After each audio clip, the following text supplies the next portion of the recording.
अनाधिकृत जागेवरील मूर्ती हटविण्यासाठी फुलगाव येथे उपोषण। फुलगाव येथील अनधिकृत जागेवर बसविलेली भगवान गौतम बुद्धांची मूर्ती हटविण्यासाठी ग्रामस्थांना ग्रामपंचायत समोर उपोषण सुरू केले आहे।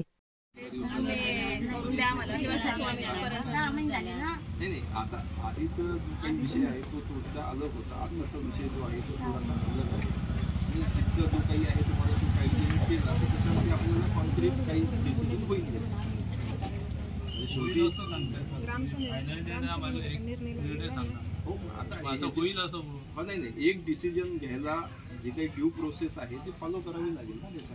ठीक आहे ना सर, तुम्ही करा, मी तिथपर्यंत इथं तुम्ही करा सर, आम्ही म्हणत नाही की तुम्ही नका करू। अतिक्रमण आहे ना त्याच पद्धतीने कोणी बी काही करेल कसं चाललेलं इथे व्हिडिओ साहेब इथे महिलांनी उपोषण चालू केलेलं आहे। आजचा दुसरा दिवस आहे उपोषणाला। इथे व्हिडिओ साहेब येऊन गेले आणि त्यांनी आम्हाला कागदही दिला उपोषण स्थगित करण्याचा, पण त्याच्यावर त्यांचा सही शिक्का वगैरे काहीच नव्हतं। त्यासाठी आम्ही उपोषण स्थगित करणार नाही आम्ही।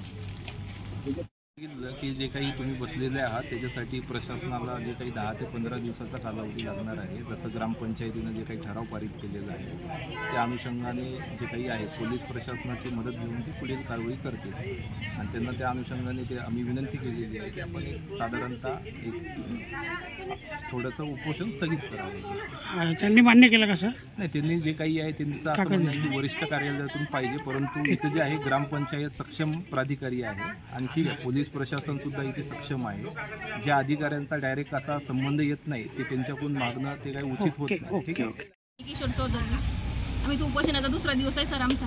तिथं साहेबाला होते पत्र दिलं पण त्यांची सही शिक्का नव्हता तिच्यावर, त्याच्याकरता आम्ही उपोषण हटवणार आणि तो उपोषणालाच बसू, जिथपर्यंत बसू सर, जिथपर्यंत आमचं अतिक्रम काढता येणार नाही तिथपर्यंत। आणि त्यांनी आम्हाला हमेशाच म्हणता की आम्ही करतो पण आतापर्यंत काही करण्यात आलेलं नाही आणि जिथपर्यंत आम्हाला 5 बायांना जर काही झालं तर त्यांची जिम्मेदार सरकारच राहील।